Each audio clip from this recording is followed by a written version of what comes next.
এই পিঙ্কুর বাবা দেখো আমার বিড়ালটা মোটা হয়ে গেছে, কেউ একটু ব্যায়াম করাতে হবে। এই নে ব্যায়াম কর। আরে যা, এ তো পালিয়ে গেল। তুমি দাঁড়িয়ে থেকে দেখতেছো, ওকে ধরলেও তো হতো। দূর, এভাবে হবে না। এভাবে না হলে কিভাবে করব? হয়েছে, ওদের জন্য আজকে আমি এমন একটা জিনিস বানাবো যেখানে ওরা খুশি হয়ে ব্যায়াম করবে। এই তো বাজার থেকে এই রিংটা নিয়ে আসলাম, আজকে এই রিং দিয়ে ওদের জন্য ঘিন্নি বানাবো। প্রথমে এই রিং এর মাপে বোর্ডগুলোকে ভালো করে কেটে নিতে হবে। আমিও একটু দেখি তুমি কি জিনিস বানাচ্ছ। আরে যাও তো, এখন দেখা লাগবে না, আগে বানিয়ে ফেলি তারপর দেখিও। না, আমি এখনই দেখবো। আরে গুলুমুনাই চিল্লাচ্ছে, গিয়ে দেখি তো। বাপরে, ওর পাশে তো লাল হয়ে গেছে। তুমি কিছু একটা করো। বুঝতে পেরেছি, এইভাবে হবে না। ও যেন একা একা বাইরে না আসতে পারে এরকম একটা দরজা বানাতে হবে। এই তো এই গেটটাকে আগে খুলে ফেলি, এরপর এখানে রড দিয়ে নতুন একটা গেট বানাবো। শোন গুলো, তুই এবারে একটু খাবার খেয়ে নে। এই দেখো পিন্টুর মা, গুলো এইভাবে ভিতরে ঢুকতে পারবে কিন্তু আর বের হতে পারবে না। চলো এবারে তাড়াতাড়ি গিয়ে আমরা বিড়ালের জন্য ঘিন্নিটা বানিয়ে ফেলি।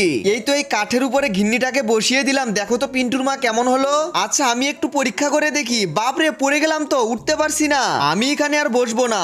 আরে বাপ, বিড়ালেরা তো অনেক সুন্দর দৌড়াচ্ছে দেখো। পিন্টুর মা, গুলু তো আবারও ডাকতেছে, চলো গিয়ে দেখি কি হলো।